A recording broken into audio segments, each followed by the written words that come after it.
नमस्कार साथियों। तो इतने दिन से हम जॉब से संबंधित वीडियो बनाते थे, मगर कई लोगों को यहाँ पे मैंने देखा कि वो साइबर ठगी का शिकार हो रहे हैं।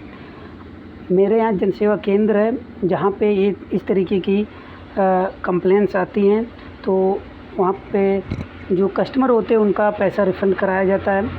और किस तरीके से यहाँ पे लोग फ्रॉड का शिकार होते हैं और किस तरीके से हम उनका पैसा रिफ़ंड कराते हैं, वो सब चीज़ें हम आपको बताएंगे। और कैसे बचा जाए, सबसे बड़ी बात होती बचना, और दूसरी या फिर कहें बचने से भी सबसे बड़ी बात होती पहचानना कि यह साइबर फ्रॉड है या फिर कोई रियल है। ठीक है, तो इस चीज़ों को हम यहाँ पे दिखाएंगे। तो आज का पहला टॉपिक हमारा है, घर से काम कीजिए और कमाइए लाखों। एक बहुत ही ट्रेंडिंग में ये टॉपिक चल रहा है, और इस टॉपिक पे अभी हमारे जनसेवा केंद्र पे जो भाई चलाते हैं हमारे, वहाँ पे 2 केसेस आए हैं इस तरीके से। तो मैं एक केस आपको बता दूंगा और एक केस लगभग वैसा ही है, तो उसके बारे में भी जो मुझे लगता है कि आपको बताना चाहिए वो अभी बता दूंगा। ठीक है, तो मैं जल्दी से यहाँ पे पूरी चीज़ें आपको बताऊँगा, और वीडियो भले ही 5 से 10 मिनट का हो, मगर वीडियो को पूरा देखिएगा, क्योंकि अगर आप साइबर फ्रॉड को पहचान लेते हैं तो निश्चित रूप से आप यहाँ पे साइबर ठगी से बच जाएंगे। ठीक है, तो आइए देख लेते हैं यहाँ पे ठगी से बचने के तरीके। तो ठगी से बचने के क्या तरीके हो सकते हैं वह हम आपको बताएंगे। उसके पहले मैं आपको स्क्रीनशॉट दिखा देता हूँ।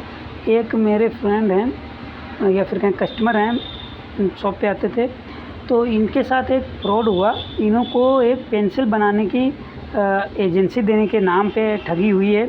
किस तरीके से ठगी हुई मैं आपको दिखा दूं। यहाँ पे उन्होंने QR कोड भेजा और कुछ पेंसिल्स के फ़ोटो भेजे और बताएं कि इतने आप जो है पेमेंट कीजिएगा तो होगा, आपको ये एजेंसी मिल जाएगी और इसमें आपको फ़ायदा होगा और आप रोज़गार दे सकते हैं गांव में लोगों को।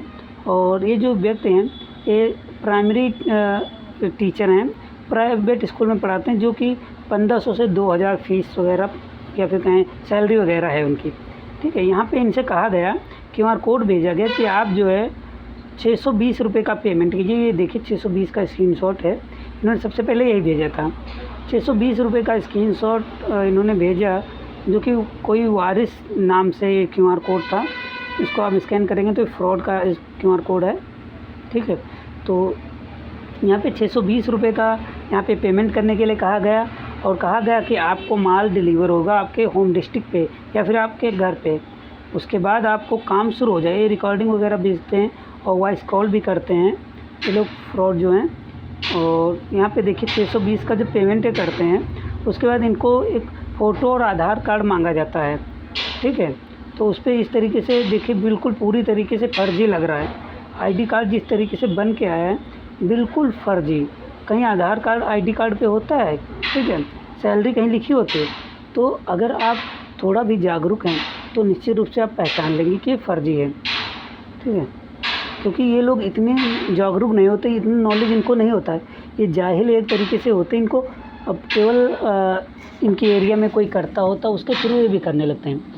ये ना समझिए कि ये लोग बहुत बीटेक वगैरह किए हैं, पढ़े लिखे हैं, कुछ भी नहीं। ये बिल्कुल फ्रॉड होते हैं और पूरी तरीके से इनको पता ही नहीं होता कि कानून व्यवस्था क्या है, FIR कैसी होती है और कौन से लीगल राइट हैं आप लोगों के, क्या कुछ है, वो सब जो लोगों को नहीं पता है वही लोग चंगुल में भी पड़ जाते हैं। देखिए 620 रुपये का पेमेंट पहले मांगा गया, फिर 620 का इन्होंने किया, फिर उसके बाद इसने कहा कि पेमेंट आपका कुछ दिक्कत हो गई है और पेमेंट आपका शो नहीं कर रहा है, आप मुझे 100 रुपये का और पेमेंट कीजिए। ठीक है, तो 100 रुपये का इन्होंने और कर दिया। उसके बाद क्या कहा जाता है कि आपने कितना पेमेंट किया, तो इन्होंने कहा 620 और 100, तो कहेंगे आपका पेमेंट जो है फंस गया है, किसी तरीके से यहाँ शो नहीं कर रहा, आपने अलग अलग किया इसलिए शो नहीं कर रहा है। मुझसे गलती हो गई थी कि मैंने आपको अलग अलग बताया, ये 720 टोटल करना था, इसलिए अब यहाँ पे प्लांटी लग रही है। और GST का आपको यहाँ पे देना होगा, GST रजिस्ट्रेशन सब मिला के, GST रजिस्ट्रेशन और प्लांटी मिला के आपको 4000 रुपये देने हैं। तो ये देखिए 4000 का इन्होंने स्क्रीनशॉट भेजा है और 4000 रुपये का पेमेंट इन्होंने कर दिया। ठीक है, अब इसके बाद क्या होता, 4000 और 620 और 100 रुपये कितना हो गया, ₹4720। ठीक है, इसके बाद इन्होंने क्या किया, फिर कहा कि आप जो है यहाँ पे जीएसटी रजिस्ट्रेशन हो गया है, पेमेंट आपका जो है हो चुका है, अब हम आपका माल जो है कोरियर द्वारा भेज रहे हैं। ठीक है, और वहाँ पे एक फ़ोटो वगैरह भेजी जाती है कि आपका जो यहाँ पे माल निकल चुका है। एक ट्रक का बाकायदा फ़ोटो हालांकि मेरे पास नहीं है, वो मुझे नहीं भेजा था उसने, और वहाँ पर ट्रक का फ़ोटो भेजेगा कि ट्रांसपोर्ट का है, कहीं भी सड़क के किनारे रखा हुआ, कहा आपका माल भेज दिया गया है और आपको मिल जाएगा। रास्ते में क्या होता है कि चेकिंग होती है, रास्ते में चेकिंग होती है और जो कि ट्रैफिक पुलिस होती है। ठीक है, समझिए बात को, ट्रैफिक पुलिस होती है जो कि कहती है कि आपका माल पकड़ा गया है और आपका यहाँ पे ओरिजिनल बिल नहीं है, या फिर ये चीज़ ना कह के कुछ और बहाना बताएंगे कि आपके माल में कोई दिक्कत है या फिर कोई ऐसी चीज़ है कि लीगल नहीं है, तो आप कुछ खर्चा पानी दे के यहाँ से माल छुड़वाइए, नहीं तो आपको दिक्कत हो सकती है। फिर उसके बाद इन्होंने क्या किया, कहा कि 4,999 पेमेंट और कीजिए तभी यहाँ से आपका माल निकलेगा। तो उनको क्या लगा था कि इतनी बड़ी कंपनी है, मुझे इतना काम दे रही है, तो इन्होंने क्या किया, पैसे ये भी, और इनका दिक्कत ये थी कि इन्होंने अलग अलग फ्रेंड से ये पैसा पेमेंट कराया, इनके पास खुद पैसा ही नहीं था, अलग अलग दोस्तों से पैसा पेमेंट कराया। उसके बाद यहाँ पे इन्होंने ये चीज़ें की, और यहाँ पे जब मेरे पास आए, ये टीचर ही हैं, और फिर मुझसे भी ये 1700 पेमेंट करा रहे थे। उसने कहा जब ये 4,999 इन्होंने पेमेंट कर दिया, टोटल लगभग 13,000 के आसपास पेमेंट हुआ है समथिंग। ठीक है, उतना पेमेंट करने के बाद मुझसे कहा उसने कि यहाँ पे मनी ट्रांसफ़र कर दीजिए, क्योंकि मनी ट्रांसफ़र भी यहाँ पे फैसिलिटी है। तो मनी ट्रांसफ़र की इन्होंने बात की कि मनी ट्रांसफ़र कर दीजिए, तो बहुत ही हड़बड़ाहट में थे, और इनसे कहा गया, इन्होंने कहा कि अब मैं पैसे नहीं दे पाऊँगा, मुझे जो है कुछ दिक्कत इन्होंने बताई कि पैसा नहीं है, जो भी कुछ हुआ हो। उसके बाद उसने कहा तो पैसा अगर रिफ़ंड चाहते हैं तो आप मुझे 1700 रुपये और भेजिए। ठीक है, 1700 रुपये भेजिए। अब इन्होंने क्या किया, मेरे पास आए, कहने लगे आप 1700 रुपये भेज दीजिए और मैं आपको थोड़ी देर में दे दूँगा, क्योंकि इनको भरोसा था कि मैं 1700 रुपये अभी इनसे ले लूँगा, फिर वहाँ से 1700 आ जाएगा, फिर मैं आपको यहाँ पे दे दूँगा, मतलब कि उनका 13,000 12-13,000 जो भी रुपया है वो आ जाएगा, फिर वो हमको दे देंगे। इस हिसाब से वो चल रहे थे, और मुझे लगा, तो मैंने पूछ लिया कि क्या किसको पेमेंट करना है, तो उनका यह कहना था कि पेंसिल की एजेंसी ले रहे हैं वहाँ पे। तो उसके बाद मैंने कहा दिखाओ भाई कैसा है, तो इन्होंने जैसे मुझे दिखाया ये चीज़ें कि QR कोड पे पेमेंट हुआ, मुझे तुरंत शक हुआ, तो मैंने पूरा एनालिसिस किया, तो पता चला कि ये जो है फ्रॉड है। और क्योंकि कभी भी कोई भी जीएसटी की वजह से आपको पैसे नहीं देने होते, जीएसटी का रजिस्ट्रेशन आपको खुद से कराना होता, ना कि आपकी कंपनी करेगी जहाँ से आप माल लेंगे। और उसके बाद जब मैंने साइबर क्राइम में कंप्लेन कर दी, हालांकि उसको नहीं पता था कि साइबर क्राइम में कंप्लेन हो रही है, तो उसने कहा देखिए, ये बोला, मैंने ये इसकी उनको डिटेल भेजी थी कि पोर्टल पे कंप्लेन हो गई है, तो यहाँ पे भेजा, ये स्क्रीनशॉट भेजा, सेवा में श्रीमान महोदय जी, FIR दर्ज किया जाता है डिलीवरी बॉय के साथ चैटिंग करने के कारण। अब यह दिया जा रहा है कि आपने डिलीवरी बॉय से बात की और माल लेने के लिए आपने कुछ पैसे दिए और पूरा नहीं दिया, आपने माल नहीं लिया, माल भेजा गया, इसलिए आपको जो है रिसीव नहीं किया, और रिटर्न में इंस्पेक्टर राजेश कुमार जिस नाम से डॉक्यूमेंट्स हैं उस पर सख्त कार्रवाई करूंगा। डॉक्यूमेंट्स वाले बंदे का नंबर इतना है और उसका नाम वंदना राजू कौगियल है। सख्त से सख्त कार्रवाई की जाएगी, 3 महीने का जेल, 51,000 जुर्माना। इस तरीके से मैं आपको क्लियर कर दूं कि इस तरीके से FIR नहीं बनती है। FIR में बाकायदा उसमें 4-6 पन्ने का FIR होता है, और इस तरीके से कलर ब्लैक एंड वाइट, इस तरीके से FIR पे मोहर लगना इतनी बड़ी, ये सब फ्रॉड। और फ़ोटो तो लगा ही नहीं होता ना, लेकिन जो है इस तरीके से सजा वजा लिखी होती है। FIR में केवल धाराएं लिखी होती हैं कि इस धारा के तहत आपको जो है गिरफ़्तार किया जाता है, और पूरा विस्तार से लिखा होता है। ये नहीं कि तुरंत आपने कर दिया, सिग्नेचर देखिए किस तरीके से हुआ है, शांति सेवा न्याय, ये कौन सा भाई पुलिस स्टेशन है। ठीक है, वो बोल रहा है कि रुपये भेजो, उसने कहा, वरना आपका भी यही हाल करेंगे। मैंने कहा कि फर्जी है भाई, हमसे बोल रहा है, परेशान मत हो, ये बेवकूफ़ बना रहा है। फिर ऐसी एफ़आईआर ऐसी नहीं होती, ये मैंने भेजा था। तो इस तरीके से मैंने ये जो कांड हुआ था इनके साथ, मैं बता दूं आपको 20 अप्रैल की बात है। 20 अप्रैल को हुआ था और उसके बाद भी कई लोग यहाँ पे आते हैं जिनके साथ इस तरीके के फ्रॉड होते हैं। तो इसमें अब कोई भी व्यक्ति होगा जो कभी एफ़आईआर देखा नहीं, थाना जानता नहीं, थाना गया नहीं, तो उनको भी लगेगा यार हो सकता है ऐसे ही हो। यहाँ पे कोई प्रार्थना पत्र थोड़े दिया जा रहा है, एफ़आईआर दर्ज हो रही है। इस तरीके से स्क्रीनशॉट नहीं होता है, पूरा लिखा होगा बाकायदा। 8-10 कुछ एफ़आईआर ज़्यादा लंबी हो तो 4-6 पन्ने तो हर एफ़आईआर में होंगे, ठीक है। बाकायदा सब कुछ लिखा होता, थाना प्रभारी का हस्ताक्षर, थाना प्रभारी का नंबर और भी बहुत चीज़ें होती हैं, जांच अधिकारी का नाम, नंबर, जांच अधिकारी के पिता का नाम, ये सब चीज़ें होती हैं। अगर इस तरीके से कोई फ्रॉड करता है तो आप सबसे बड़ी बात यह है कि आपको ध्यान रखना है कि फ्रॉड हुआ है या नहीं, होने वाला है नहीं, ये समझना बहुत ज़रूरी है।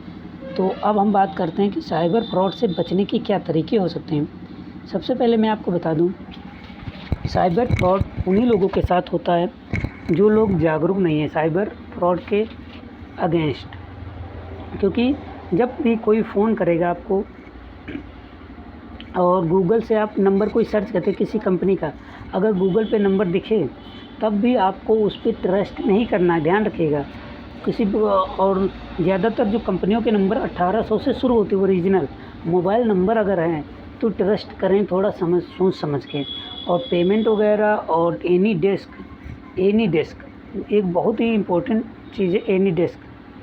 एनी डेस्क ऐप डाउनलोड कराया जाता है जिसके बारे में फ्रॉड हुए हैं 2-3, उसके बारे में अगली कड़ी में आपको बताया जाएगा। और एनी डेस्क एक बहुत ही ऐसा वायरस है जो कि नुकसान पहुंचा सकता है आपको, पूरा मोबाइल आपका हैक कर लेता है वो। और बहुत सी ऐसी चीज़ें हैं कि आपके मैसेज फॉरवर्ड हो जाते हैं। तो इसलिए एनी डेस्क या फिर किसी के कहने पे कोई भी ऐप आपको मोबाइल में डाउनलोड नहीं करनी है।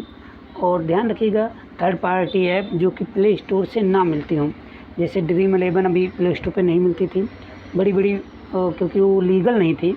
अब लीगल हो गई तो प्ले स्टोर पे मिलने लगी, ठीक है। तो जो लीगल नहीं होती वो प्ले स्टोर से बाहर होती हैं, तो उन पे भी भरोसा सोच समझ के करें। या फिर अगर ज़रूरी ना हो तो आप थर्ड पार्टी ऐप का उपयोग ना करें, प्ले स्टोर से डाउनलोड करेंगे वो मैक्सिमम सेफ़ होती हैं। हालांकि ये गारंटी नहीं होती कि 100% सेफ़ ही है, वहाँ पे भी फ्रॉड होने के चांसेस होते हैं। मगर ज़्यादातर देखने को यही आया कि प्ले स्टोर उस तरीके के ऐप को निलंबित कर देता है या फिर हटा देता है, सस्पेंड कर देता है, जो कि उनके नियमों का उल्लंघन करते हैं। तो साइबर अपराध से बचने से पहले आपको ये समझना चाहिए कि साइबर अपराध कैसे होता है। तो आपको कोई कॉल आती है, कोई चीज़ आपको गिफ्ट देता है, कोई भी कुछ भी आपको देता है, आपसे कहता है जो आप फ़ोन पे ही बात हुई, कोई बैंक से करता है, कहीं से भी करता है, तो फ़ोन पे आपको बात पे ट्रस्ट नहीं करना है, ना ही अपना लोकेशन बताना है। चाहे वो एफ़आईआर भेजे या थाना का अध्यक्ष बोले, थाना प्रभारी बोले, अगर आपने कुछ गलत किया नहीं तो आपको डरने की क्या बात। अगर ऐसी कोई बात है तो आप डायरेक्ट थाने जाइए, ठीक है। और बहुत तरीके से ठगी होती है। ये तो एक नॉर्मल छोटा सा टॉपिक है जिसके बारे में मैंने आपको बताया। तो कोई भी पेमेंट आपको नहीं करना, भले ही आपसे 5 रुपये ही मांगे जाए। एक फ्रेंड था जिसको डाक के द्वारा उसने कोरियर भेजा था, उनको भी 5 रुपये का पेमेंट मांगा गया था कि 5 रुपये भेजे नहीं तो आपका कोरियर नहीं जाएगा, ठीक है। तो उनके साथ भी फ्रॉड होने से बचे हो और उन्होंने पेमेंट नहीं किया। तो इसलिए मैंने सोचा बहुत से केसेस आते हैं, तो पेमेंट आपको सबसे पहली बात पेमेंट किसी को नहीं करनी, सबसे बड़ा बात यही होती है। चाहे किसी से भिजवाना या फिर कोई भी चीज़, आपको लगेगा कि 2 रुपये भेज रहा हूँ तो 2 रुपये नहीं हैं। और इस तरीके से वो एफ़आईआर कॉपी जो दिखाई मैंने आपको एफ़आईआर कॉपी के आधार पे आपसे कहेंगे कि आप 10,000 रुपये मुझे दीजिए, नहीं तो आपको जेल होगी। तो आप देंगे, कहेंगे वैसे 3 साल की जेल या 5 साल की जेल जो भी होगी, उससे अच्छा मैं 10,000 दे दूँ। फिर 10,000 के बाद आपका पीछा नहीं छूटने वाला, ये ना सोचिएगा छूट जाएगा। उसके बाद कोई एसपी फ़ोन करेगा, फ्रॉड एसपी, ओरिजिनल नहीं, फ्रॉड एसपी फ़ोन कहेगा आपने घूस दी उनको, आपने गलत काम किया है, आपको बहुत लंबे से आप जा सकते हैं और आपको ये जो करना होगा, आप अभी 20,000 रुपये भेजिए, नहीं तो उम्र कैद हो जाएगी। इस तरीके से डराया जाता है। तो डरिए मत, सावधानी से काम लीजिए। अगर आपने कोई गलत नहीं किया है तो आपको घबराने की कोई ज़रूरत नहीं है, ठीक है। कोरियर बॉय को वापस करना कोई बड़ी वो नहीं है। आप किसी भी कंपनी का सामान मंगाइए, ना लीजिए, वापस कर दीजिए। वो कंपनी का रूल होगा। अगर कंपनी 50-10 रुपये काटती है आपके अगले ऑर्डर से तो वो अलग की बात है, मगर जेल का जाने का कोई भी औचित्य नहीं है, ध्यान रखिएगा। तो मैं आपको यही बताना चाहता था कि साइबर ठगी से बचें। और नेक्स्ट टॉपिक पे मैं एक और चीज़ें बताऊंगा। एक मैं जो एक ऑनलाइन फ्रॉड एटीएम ब्लॉक वाला तो बहुत पुराना हो चुका है। एक चलता है कि मैरिज ब्यूरो वाला, उसको मैं बताने की कोशिश करूँगा अगली बार किस तरीके से होता है वो फ्रॉड। और ये फ्रॉड जो हैं ज़्यादा नॉलेज वाले नहीं होते। आप अगर उनको कोई अच्छी चीज़ उस तरीके से पूछ लें, कौन सा थाना है, कहाँ से बोल रहे हो, पूरी जानकारी नहीं दे पाएगा, ठीक है। तो इसलिए सतर्क रहें, बच के रहें और साइबर अपराधियों के चंगुल में ना आएँ। पेमेंट एक भी रुपया नहीं करना। मैं बार बार यही कहता हूँ, किसी को भी किसी के लिए भी पेमेंट नहीं करना, ठीक है। कोई भी सरकारी अधिकारी आपसे फ़ोन पे रुपये नहीं मांगेगा। भले ही कोई घूस वगैरह लेते हैं तो कैश में लेते हैं, ध्यान रखिएगा। सामने होंगे तभी लेंगे। ये नहीं आपको फ़ोन भेज दिया, फ़ोन कर दिया आप भेज दीजिए, ऐसा नहीं होता, ठीक है। उनको भी जेल जाने का खतरा होता है, इसलिए बच के रहें और सतर्क रहें। तो मिलते हैं नेक्स्ट वीडियो में, तब तक के लिए नमस्कार, धन्यवाद।